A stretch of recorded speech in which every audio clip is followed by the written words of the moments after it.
Zo'ravonlik, saqchi va armiya kuchi orqali davlatni idora qilayotgan Xitoyda har tarafda saqchi zo'ravonligi avijiga olmoqda. Xitoy saqchilarining er-ayol deb ayirmasdan o'z xalqiga qilayotgan vahshiyliklarining faqat mingdan biri oshkorlandi. Ko'rayotganinglar dal shunday ko'rinishlarning biri. Onundan başqa, bexatarlik saviyasi nölga tushgan Xitoyda piyodalar yo'ldan o'tmoqchi bo'lgan kishini avtomobillarni yonjib o'tayotgan ko'rinishi.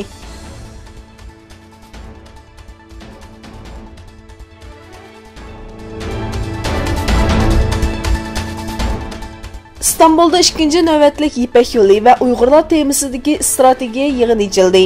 Uyg'ur tadqiqot instituti tarafidan Sharqi Turkiston masalasini strategiya jihatdan analiz va muzokara qilish doirasida boshlangan Ipak yo'li va Uyg'urlar nomli yig'inning 2. navbatligi Istanbulda o'tkazildi.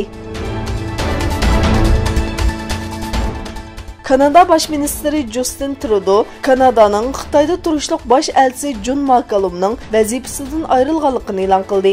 Trudeau bu haqda mundaq dedi: "Tunugün kecha McCallumga telefon qildim va bosh elchilik vazifasidan iste'fo berishini talab qildim."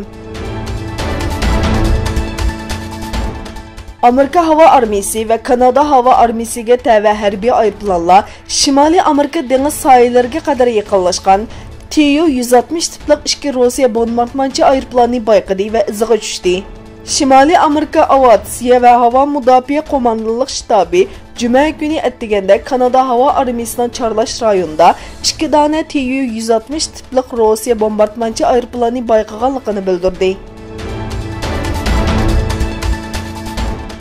Yemenning g'arbiy shimolidagi Hajja shahrida uylardan ayrilgan musofirlar turayotgan panohlik markazi top o'qi hujumga uchirdi.